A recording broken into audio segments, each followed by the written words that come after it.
গান থাকে না কাজে যত হ্যালো জামাই দুপুরে কোথায় আছেন? হ্যাঁ জামাই আপনাকে জামাই আদর দিব তো ফোন করবো না?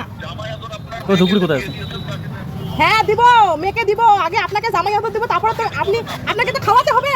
মিষ্টি টিষ্টি সব নিয়ে রাখছি, আপনাকে খাওয়াবো দাওয়াবো আদর করবো, জামাই আদর দিব। হ্যাঁ দিব তো। আপনি কোথায় আছেন জামাই? আপনি দুপুরে কোথায় আছেন আপনি বলেন না, আপনি কোথায় আছেন? কেন ভয় লাগতেছে জামাই? শুনো কেন জামাই, ভয় না খান। আমার উত্তরবঙ্গের রাজবংশী শাশুড়ি ছিলেন না, ছিলেন জামাই? তোমরা উত্তরবঙ্গের জামাই।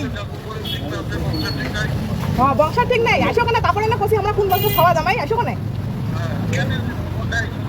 আসো কেন জামাই? তোমার জন্য জামাই ষষ্ঠীর দিন খাওয়া হয়নি তো, ওই জন্য তোমার জন্য অনেক ভালো কিছু রান্না করা হয়েছে।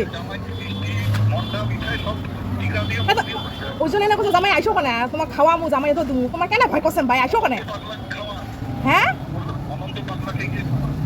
আপনাকে খাওয়াবো জামাই, দেবাকরকে রিপুসি দেবনাথকে খাওয়াবো, রিপুসি দেবনাথকে। আপনি রিপুসি দেবনাথ না, বাংলাদেশি মাল না জামাই? আপনি আসুন। হ্যাঁ ভয় পাইছি এখন তো ভয় পাইছেন জামাই? আচ্ছা এক মিনিট আমি বলছি। হ্যাঁ না জামাই জুতা নিয়ে রেডি হয়ে আছি।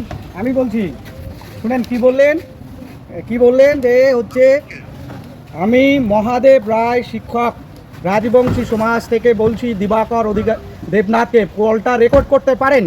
ঠিক আছে, আপনি যে সৎসাহসে সোশ্যাল সাইডে পোস্ট করেছেন আর একটু আগে যে বললেন যে বংশের ঠিক নেই, জন্মের ঠিক নেই, আসুন সামনাসামনি কথা বলি কিভাবে জন্মের ঠিক নেই, কিভাবে বংশের ঠিক। আরে দাঁড়ান, আপনি কোন সনাতনী? সনাতনী মানে কি আমি আপনাকে বোঝাবো। সনাতনী মানে